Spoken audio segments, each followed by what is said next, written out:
ព្រោះថាបុរីពេញហួតគឺពួកយើងបានសហការជាយូរមកហើយដោយសារតែបុរីដែលមានប្រជាប្រិយភាពក្នុងប្រទេសកម្ពុជាផងដែរទើបធនាគារពួកយើងសម្រាប់ចាត់ថានឹងសហការជាមួយនឹងបុរីពេញហួតតាំងពី2ឆ្នាំមុនមកហ្នឹងហើយបាទសម្រាប់ប្រម៉ូសិនពិសេសគឺក្នុងគម្រោងថ្មីរបស់បុរីពេញហួតគឺបុរីមរកតដែលការសហការជាមួយធនាគារ MB គឺធនាគារ MB បានធ្វើប្រម៉ូសិនពិសេសសម្រាប់អតិថិជនគឺអតិថិជនទាំងអស់អាចមានឱកាសក្នុងការបង់ប្រាក់រហូតដល់30ឆ្នាំហ្នឹងហើយអ្វីដែលជាពិសេសជាងនេះទៀតគឺអតិថិជនទាំងអស់គឺអាចមិនបង់ប្រាក់ដើមរយៈពេលដូចជា60ខែបើគិតទៅវាប្រហែលជារយៈពេល5ឆ្នាំហ្នឹងហើយម្យ៉ាងទៀតអតិថិជនទាំងអស់អាចរីករាយជាមួយនឹងអត្រាការប្រាក់ត្រឹមតែ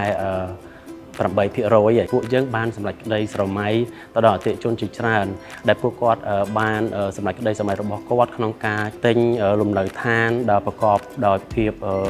សុភមង្គលសម្រាប់គ្រួសារគាត់ហើយសូមអរគុណអតិថិជនទាំងអស់គ្នាដែលបានគ្រប់គ្រងជាមួយនឹង